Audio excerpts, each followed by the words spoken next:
There are moments in history when a single idea, a single phrase, or a single book shifts the way people see themselves, their struggles, and their potential.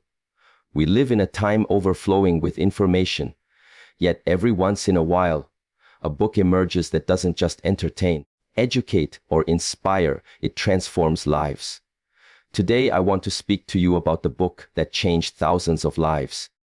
This book was not written to tell people what to do or how to live in the strictest sense. Instead, it invited people to look inward, to confront the parts of themselves they often tried to hide, and to embrace their imperfections as part of their wholeness. It spoke directly to the silent battles so many carry. The battles with shame, with self-doubt, with the fear of not being enough. For many, it was the first time they felt seen, truly seen, in black and white words on a page. What made this book powerful was not its grand theories or lofty language. Its power came from its honesty. It reminded us that courage is not the absence of fear, but the decision to walk forward despite it. It taught that vulnerability is not weakness but strength, because it is only through being open, raw, and authentic that we form true connections with others. For those who read it, these truths began to dismantle years of silence, years of pretending, years of hiding behind masks. Thousands of people have testified how this book gave them the permission they never knew they needed. The permission to stop performing and start living. The permission to put down the heavy armor of perfection and step into the messy beauty of authenticity. It was like a mirror held up not to show flaws, but to reveal humanity in its truest form. Think of the impact. Someone struggling in the depths of shame finds hope. A parent, weighed down by the fear of failing their children, finds courage to lead with love instead of fear. A leader, afraid of admitting mistakes, discovers that true leadership comes from honesty, not invincibility. These are not small changes. These are revolutions of the heart, and revolutions of the heart ripple outward into families, communities, and even cultures. The book changed lives because it dared to say what so many were afraid to say out loud: that you are worthy of love and belonging, not because you are perfect, but because you are human. It reminded us that the cracks in our stories are not signs of weakness, but places where light enters. It called people out of hiding and into the power of connection. So why did this book matter so deeply to thousands? Because it met people where they were, in the quiet of their pain, in the silence of their shame, and gave them a language of hope. And once someone is given words for their wounds, they are no longer defined by those wounds. Once someone realizes they are not alone, they begin to heal. Today, we honor not just the book, but the movement it created. The movement of courage, compassion, and connection. A movement that continues to touch lives one reader at a time. Friends, the book that changed thousands of lives is not just ink on paper. It is a reminder that when truth is spoken with courage, it has the power to heal the world. Key point 1 reminds us that vulnerability is the birthplace of courage, and this simple truth holds the power to change how we see ourselves and the world around us. When most people hear the word vulnerability, they imagine weakness, fragility, or exposure. We are conditioned to believe that to be vulnerable is to lose control, to open ourselves to judgment, rejection, or even failure. And yet, if we pause and reflect on our greatest moments of bravery, the times when we stepped forward into the unknown, what we find is that vulnerability was never absent. It was always there, sitting hand in hand with courage. To be vulnerable is not to be weak. It is to risk showing up fully, despite the uncertainty of the outcome. That risk is the soil where courage is born. Think about any act of true bravery. A soldier walking onto the battlefield, not knowing if he will return home, is vulnerable in the deepest sense. A student standing in front of a crowded classroom to deliver a speech for the very first time feels the sting of vulnerability in her voice. Yet she chooses to speak. a parent admitting to their child that they made a mistake, or a leader confessing that they do not have all the answers. Each of these moments are drenched in vulnerability. And yet, what do we call them? We call them courageous. Courage is not the absence of vulnerability, it is the direct result of it. The reason vulnerability is so closely tied to courage is because without risk, without uncertainty, without the possibility of being hurt, there is nothing courageous about an action. If you are completely safe, if the outcome is guaranteed, then there is no bravery required. Courage arises when we face the unknown, when we step into the arena of life without assurance, and when we allow our hearts to be seen without armor. Vulnerability is the price of admission for courage. You cannot have one without the other. The tragedy is that many people spend their entire lives trying to avoid vulnerability. They hide their true feelings behind walls of perfectionism. They protect themselves from rejection by never fully opening up to love. They silence their voices in meetings, in classrooms, and in conversations out of fear of being ridiculed or dismissed. And in doing so, they rob themselves of the very experiences that would make their lives rich, deep, and meaningful. A life without vulnerability is a life without courage, and a life without courage is one that never tastes the fullness of human experience. Consider what it takes to fall in love. To look another human being in the eye and say, "I love you," before you know for certain if they will say it back. That moment is filled with risk. You could be rejected. You could be laughed at. You could be left heartbroken. Yet, it is in that moment of exposure that true love is made possible. Without vulnerability, love is nothing more than a shallow performance. It is the courage to risk your heart that makes love authentic. The same is true in friendship, in family, and even in leadership. To connect with others in a meaningful way, we must be willing to take the risk of being seen, of being misunderstood, of being hurt. Vulnerability builds bridges that nothing else can, but courage born of vulnerability is not just about relationships. It is also about creativity, innovation, and progress. Every invention, every work of art, every business that has ever changed the world began with someone who dared to be vulnerable. The artist risks ridicule with every brushstroke. The entrepreneur risks failure with every idea. The writer risks rejection with every page. Vulnerability is the birthplace of courage because it is also the birthplace of creativity, of learning, of growth. When you shut down vulnerability, you shut down possibility. When you numb yourself to risk, you also numb yourself to achievement. It takes courage to say, "I don't know." It takes courage to admit, "I need help." It takes courage to stand up and share your story, especially the messy parts that you've worked so hard to hide. But when you take that leap, when you allow yourself to be vulnerable, you give others permission to do the same. Vulnerability is contagious in the best way. When one person in a room dares to speak the truth of their heart, it cracks the walls for everyone else, and suddenly a space for authenticity opens. Courage multiplies when vulnerability is present. And yet, embracing vulnerability is not easy. Our culture rewards perfection. We are praised for having it all together, for showing strength, for never letting them see us sweat. From a young age, many are told not to cry, not to show fear, not to let others see them struggle. This conditioning convinces us that vulnerability equals weakness, and weakness is unacceptable. But this belief is a lie that suffocates courage before it has the chance to breathe. The truth is, it takes far more strength to be honest about your pain than to pretend you have none. It takes far more bravery to raise your hand and admit you don't understand than to sit quietly in confusion. Vulnerability demands more courage than pretending ever will. Imagine a world where more people embraced vulnerability. Imagine workplaces where leaders admitted their mistakes and asked their teams for input, instead of pretending to know everything. Imagine families where parents allowed their children to see their struggles, showing them that imperfection is part of the journey. Imagine friendships where people spoke honestly about their insecurities rather than hiding them. That world would be one where courage thrived because people would no longer be held hostage by fear of judgment. They would be free to try, to fail, to rise, and to try again.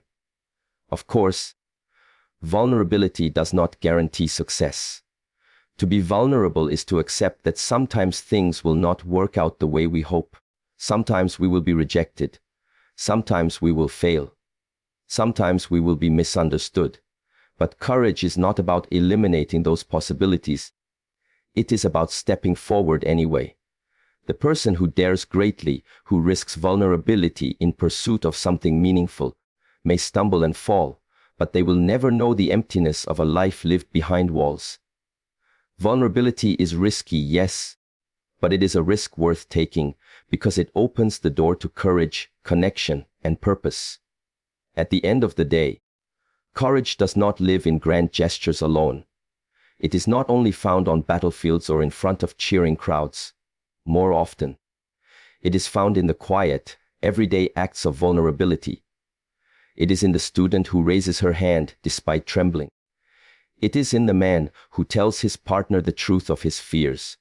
It is in the woman who takes the stage to share her story, even as her voice shakes. These moments may seem small, but they are acts of extraordinary bravery, because they are acts of vulnerability. To remember that vulnerability is the birthplace of courage is to accept that life will not always feel safe. But it is in that very uncertainty where the magic happens. If you want to live a life of courage, a life of meaning, and a life of connection, you must be willing to step into the arena of vulnerability.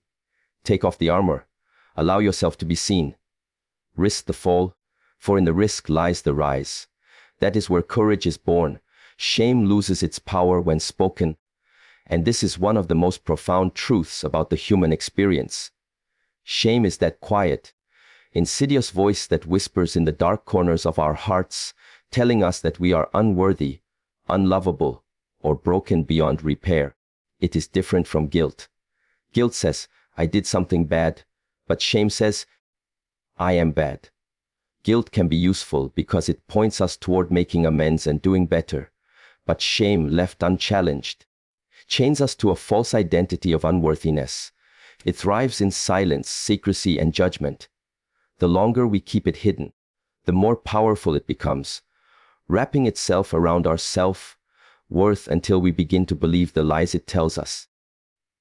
But something extraordinary happens when shame is spoken aloud, when it is dragged out of the shadows and into the light of compassion and connection. Its grip loosens. Its power fades.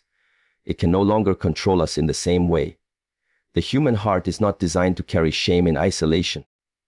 When people keep their deepest struggles and wounds to themselves, they live in a prison of their own making. The prison is reinforced by fear. Fear of being judged, fear of being rejected, fear of being misunderstood. This fear convinces them that silence is safer. But silence is not safety. Silence is suffocation. The weight of unspoken shame grows heavier with time, leading to despair, self-hatred, and sometimes even destruction. This is why speaking shame is such a radical act of courage. It breaks the cycle. It exposes the lie. It says, I may feel unworthy, but I am brave enough to let you see me. When shame is spoken, it loses its ability to define us. Imagine someone who has carried a secret for years, believing that if anyone knew, they would never be accepted. The moment they finally share their truth with someone trustworthy, something shifts inside them. The walls begin to crumble. They realize that their story does not make them less human. It makes them more human. They realize they are not alone in their pain. And in that realization, shame's voice grows quieter.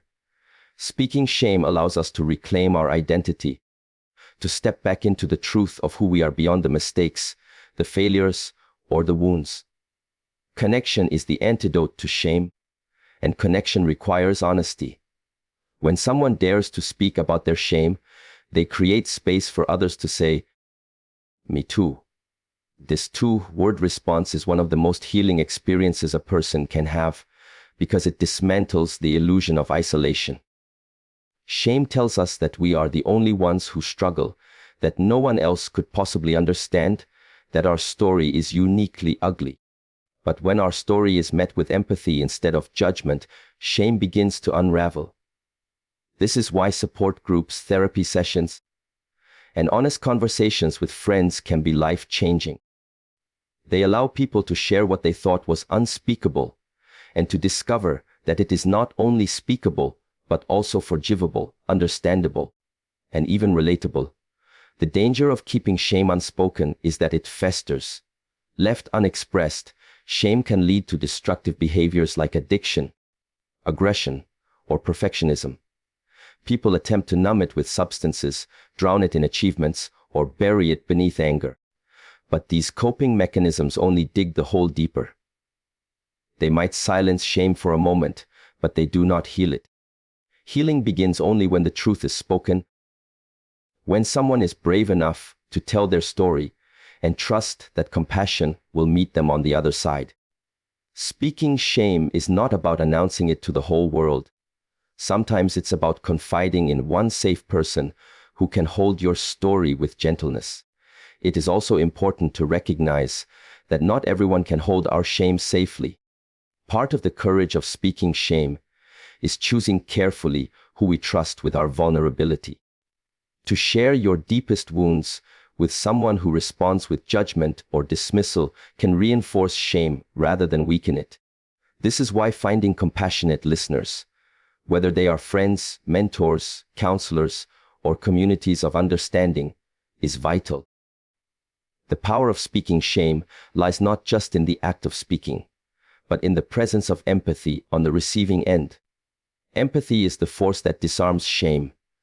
When someone looks you in the eye and says, "I hear you, I understand you, and you are still worthy," shame's voice shatters. Speaking shame also transforms relationships.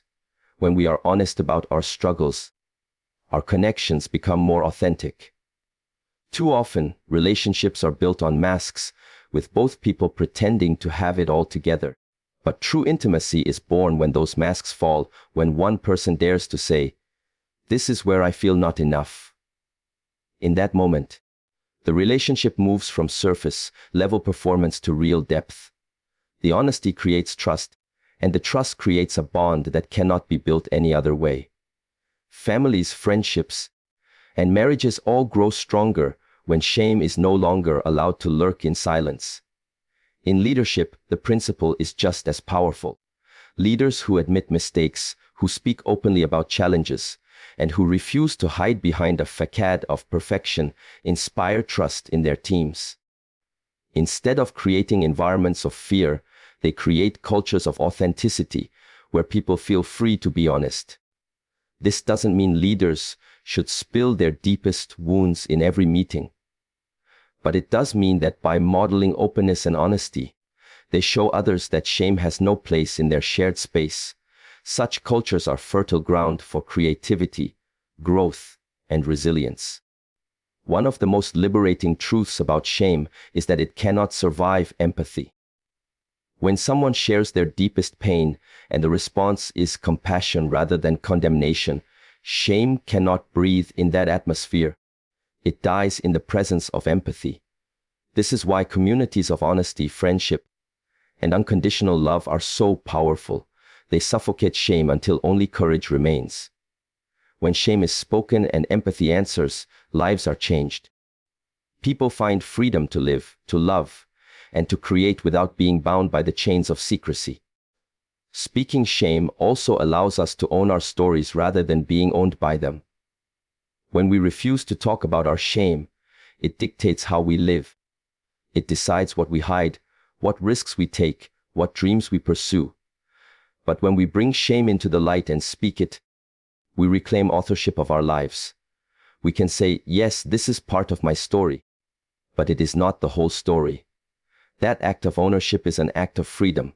No longer are we defined by our lowest moments. Instead, we are defined by our courage to rise above them. The journey of speaking shame is not a one-time event. It is a practice. Shame will always try to creep back in, whispering lies of unworthiness. Each time it does, the invitation is to speak again, to reach out again, to refuse silence.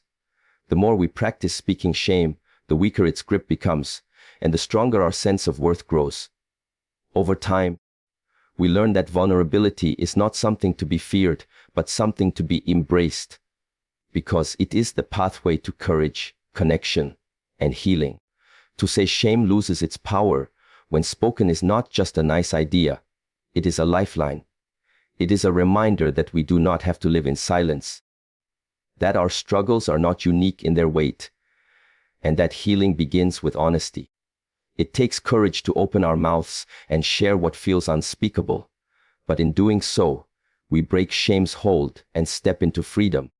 The words may tremble, the heart may race, but once spoken, shame's shadow begins to fade, and light rushes in. That light is where healing begins. Imperfection is not failure, and embracing this truth has the power to transform the way we see ourselves, our relationships, and our journey through life.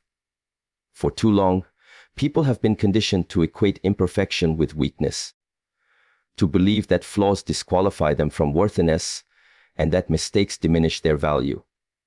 The culture around us often reinforces this lie, celebrating polished images, flawless performances, and curated perfection as the ultimate standard. Yet perfection is an illusion, and chasing it leaves people exhausted, disconnected, and ashamed of their humanity. When we shift our perspective and recognize that imperfection is not failure, but rather evidence of being alive, we step into a place of freedom, courage, and authentic growth. Failure in its true sense is not about falling short or making mistakes. Failure happens only when we stop trying, when we allow fear of not being enough to paralyze us, or when we abandon our own growth for the sake of appearances. Imperfection, on the other hand, is proof of effort. It is a sign that we dared to try, to create, to speak, to love. To be imperfect is to be human. Every stumble, every wrong turn, every missed opportunity is not a final verdict on our worth. It is a stepping stone on the path to learning. If we look closely, imperfection is not only inevitable, but essential to progress. Think about how children learn to walk. They wobble, they fall, they bump into things. Yet no one calls these falls failures. They are expected, even celebrated, as part of the process.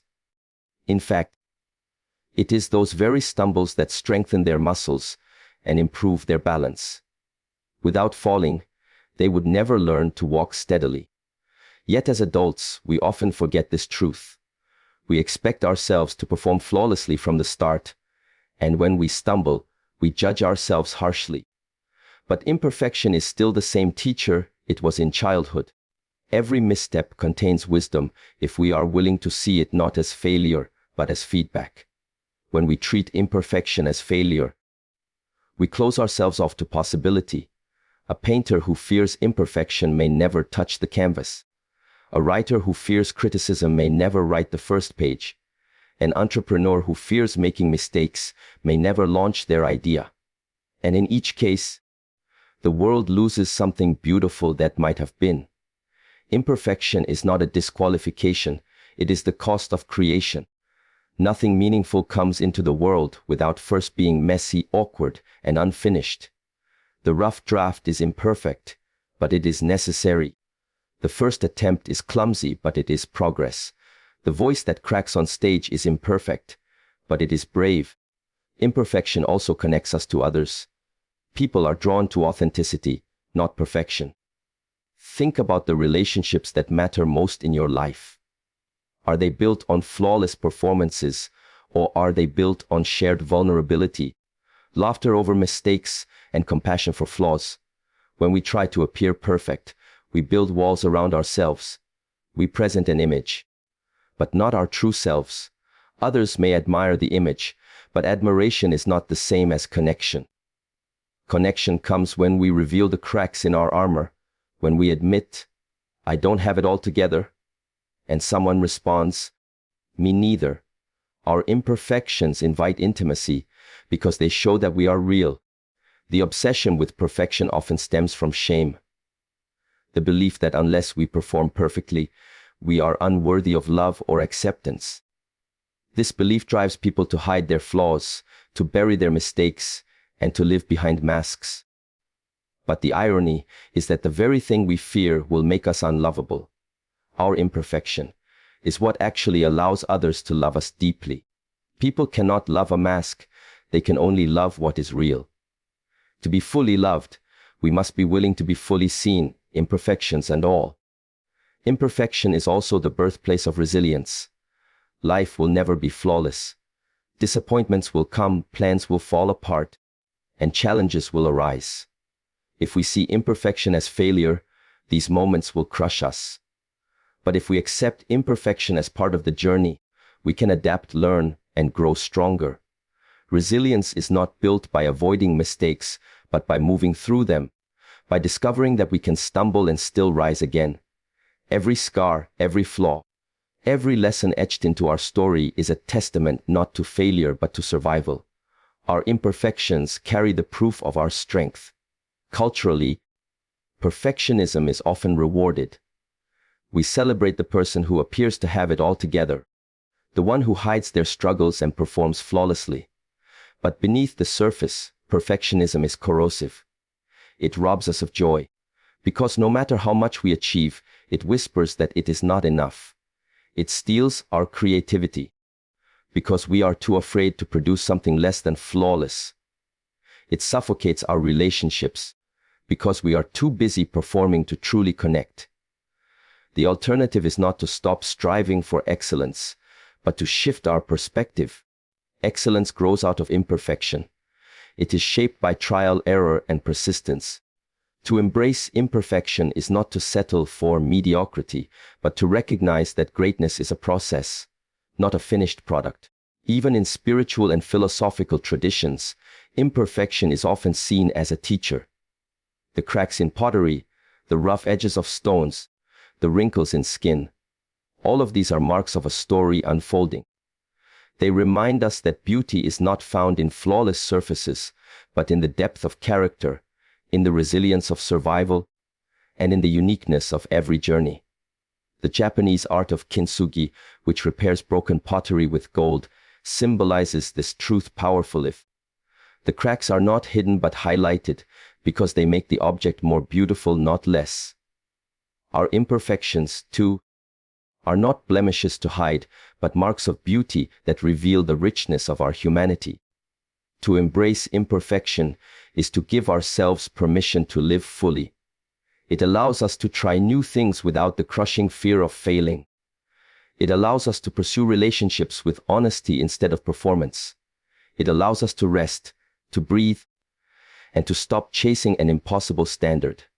When we understand that imperfection is not failure, we are free to take risks, to create, to connect, and to grow. We no longer measure our worth by flawless execution, but by courage, intention, and authenticity.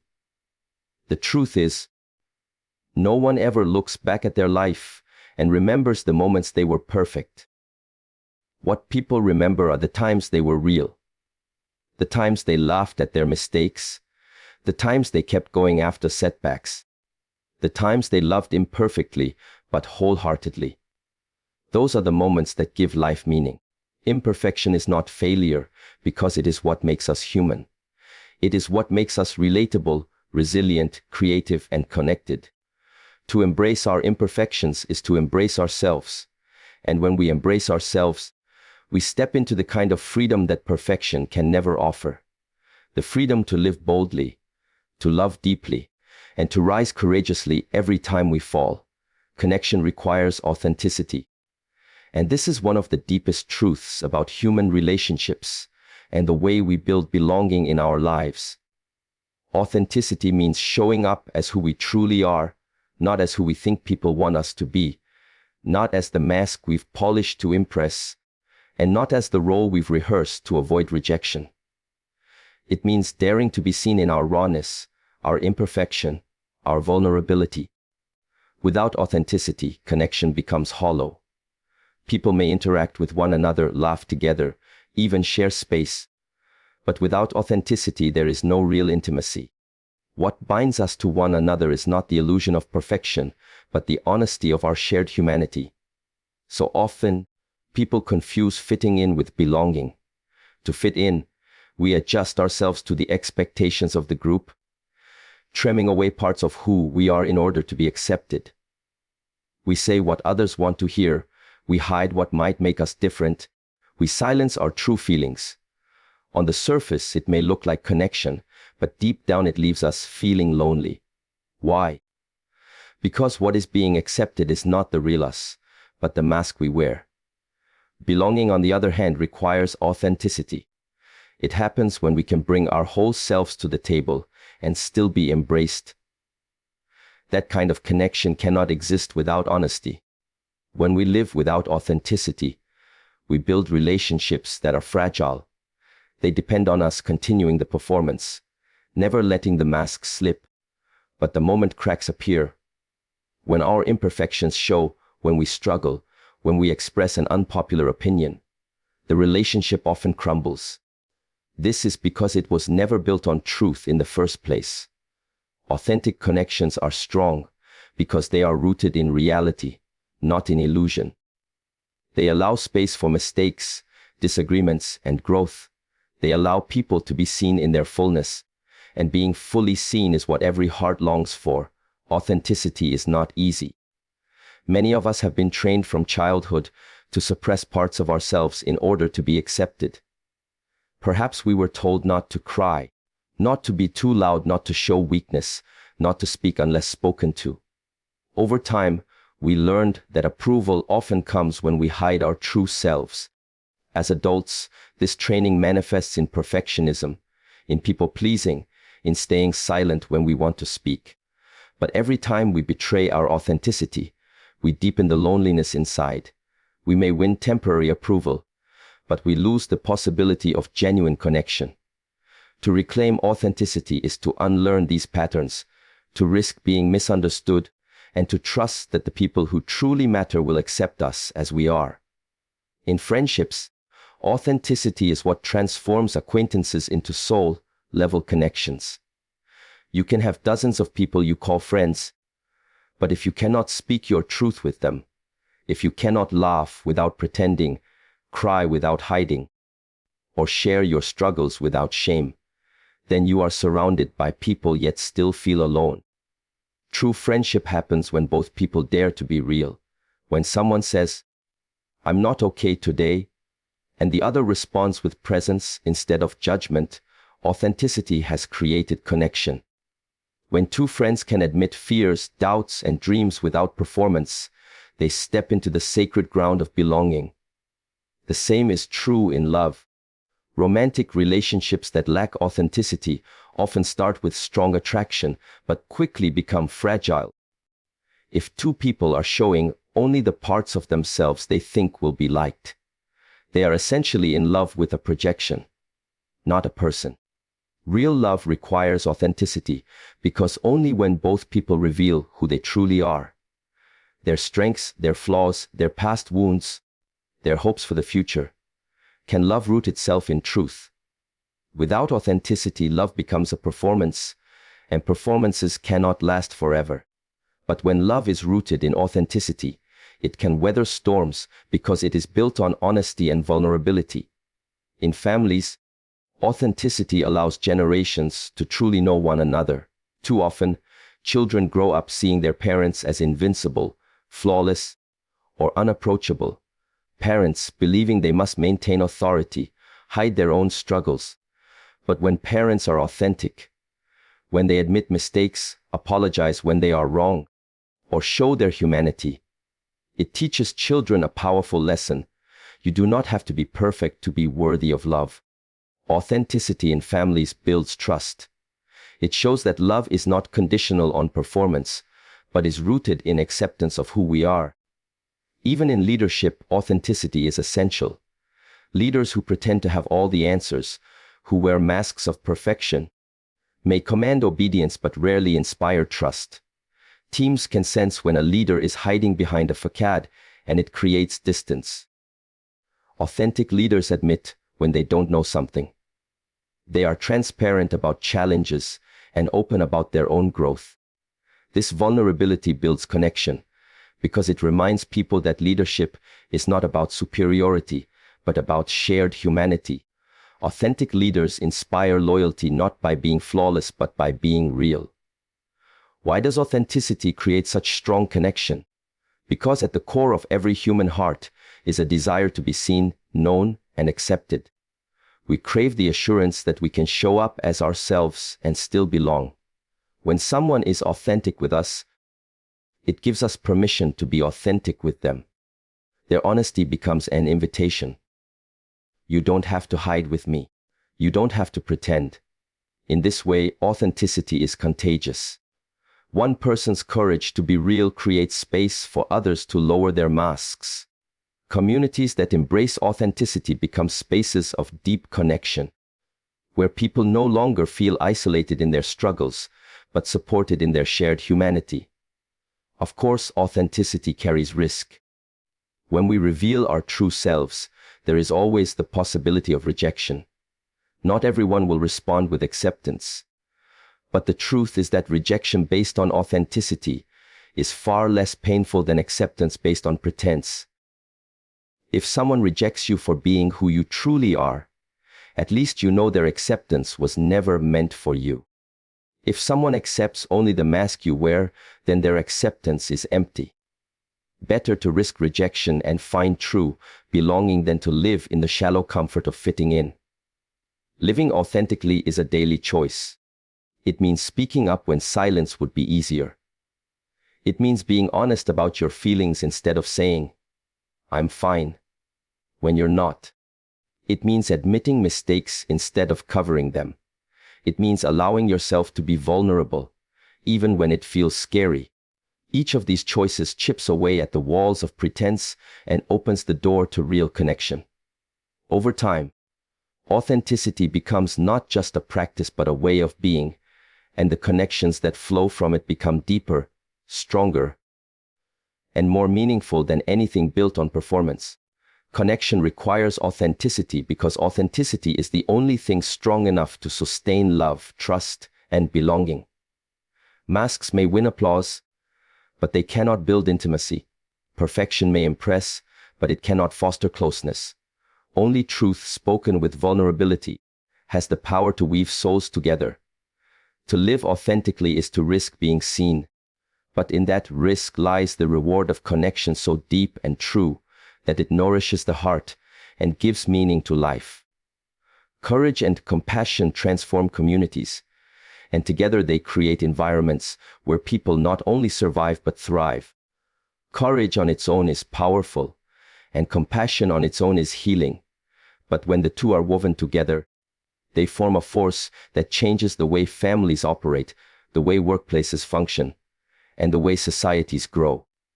Communities are not merely collections of individuals living side by side.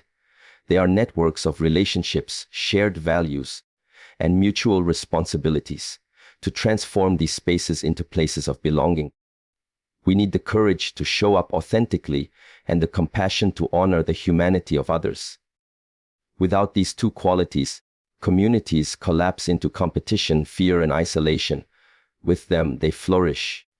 Courage is often misunderstood as something grand or reserved for extraordinary people. We picture soldiers on battlefields, activists in front of crowds, or heroes performing daring acts. While these are certainly acts of courage, everyday courage is equally transformative.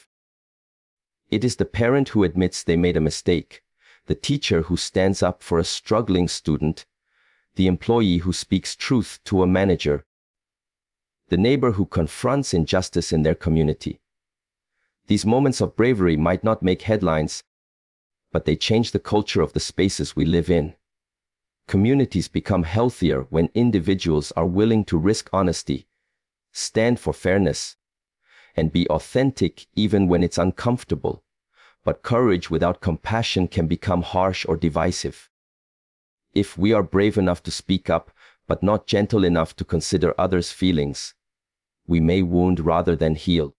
This is why compassion is the necessary partner of courage. Compassion means seeing the humanity in others, recognizing their pain, and responding with kindness. It does not mean avoiding hard truths or enabling harmful behavior, but it does mean delivering honesty in a way that builds rather than destroys. Communities thrive when people balance courage with compassion, when they dare to speak truth but do so with love, when they hold others accountable but also extend understanding. Consider a workplace where both courage and compassion are present. In such an environment, employees feel safe to share ideas, even unconventional ones, because they know they will not be mocked or dismissed. Leaders admit when they don't have all the answers, creating space for collaboration. Mistakes are addressed honestly, but rather than being met with punishment, they are treated as opportunities for growth. This kind of culture inspires creativity, trust, and loyalty. People no longer operate out of fear of failure, but out of a desire to contribute meaningfully. A workplace like this doesn't just function. It flourishes because courage and compassion fuel innovation and connection. The same is true in families. Families without courage may avoid difficult conversations, sweeping conflict under the rug. Over time, unspoken issues grow into resentment. Families without compassion may enforce rules harshly, leaving members feeling unloved or unseen. But when families practice both courage and compassion, they create homes where people feel safe and valued. Parents who are courageous enough to admit when they are wrong and compassionate enough to forgive mistakes model humility and love to their children. Siblings who dare to be honest about their feelings while showing kindness to one another strengthen bonds that last a lifetime. A family shaped by courage and compassion becomes a refuge rather than a battlefield, a place where each member feels they truly belong. Communities at large also reflect this principle. When groups of people commit to courageous honesty and compassionate action, they can address injustice, support the vulnerable, and create cultures of belonging. History is full of examples of communities transformed by this combination. Civil rights movements, humanitarian efforts, and grassroots organizations have all been fueled by individuals willing to courageously name what was wrong while compassionately fighting for what was right. Without courage, injustice goes unchallenged. Without compassion, activism becomes destructive. Together, they build bridges and drive real change. Courage and compassion also ripple outward. When one person in a community dares to act courageously and compassionately, it often inspires others to do the same. For example, when a student speaks out against bullying in a classroom, others often find the strength to follow. When a manager shows compassion to an employee struggling personally, the rest of the team may learn to lead with greater kindness. Courage and compassion create a cycle of influence where one act sparks another, and slowly the culture shifts. Transformation doesn't happen overnight, but it happens steadily as more people choose to live with bravery and kindness. Of course, practicing courage and compassion is not easy. Courage requires vulnerability. It asks us to risk rejection, failure, or discomfort. Compassion requires humility. It asks us to set aside judgment and open our hearts to the experiences of others. Both require us to resist the pull of self-protection. In communities where fear, pride, or competition dominate, people often retreat into silence or self-interest. But courage and compassion cut through these barriers. They invite us to look beyond ourselves, to care deeply, and to risk greatly for the sake of connection. One of the most beautiful things about compassion is that it acknowledges imperfection. To be compassionate is to say, I see your flaws, your mistakes, your struggles, and I still choose to treat you with dignity. This mindset transforms communities because it removes the pressure to perform perfectly in order to belong. People no longer feel the need to wear masks. They can be real, knowing that even in their imperfection, they will still be treated with kindness. When compassion meets courage, it creates an atmosphere where people can show up authentically admit when they fall short, and keep growing. Spiritual traditions across cultures echo this truth. Many teachings emphasize the importance of courage in living truthfully and compassion in treating others with grace. Together, they form the foundation of ethical and meaningful community life. A society where people are honest but unkind becomes cruel. A society where people are kind but silent becomes stagnant. But a society where people are both courageous and compassionate becomes transformative. It becomes a place where justice is pursued, wounds are healed, and every individual feels valued. In our personal lives, we can begin practicing this transformation on a small scale. It might mean having the courage to tell a friend a difficult truth, paired with the compassion to deliver it gently. It might mean standing up for someone who is being mistreated, while also recognizing the humanity of the person doing the harm. It might mean choosing to forgive a mistake, not because it wasn't painful, but because compassion calls us to see the bigger picture.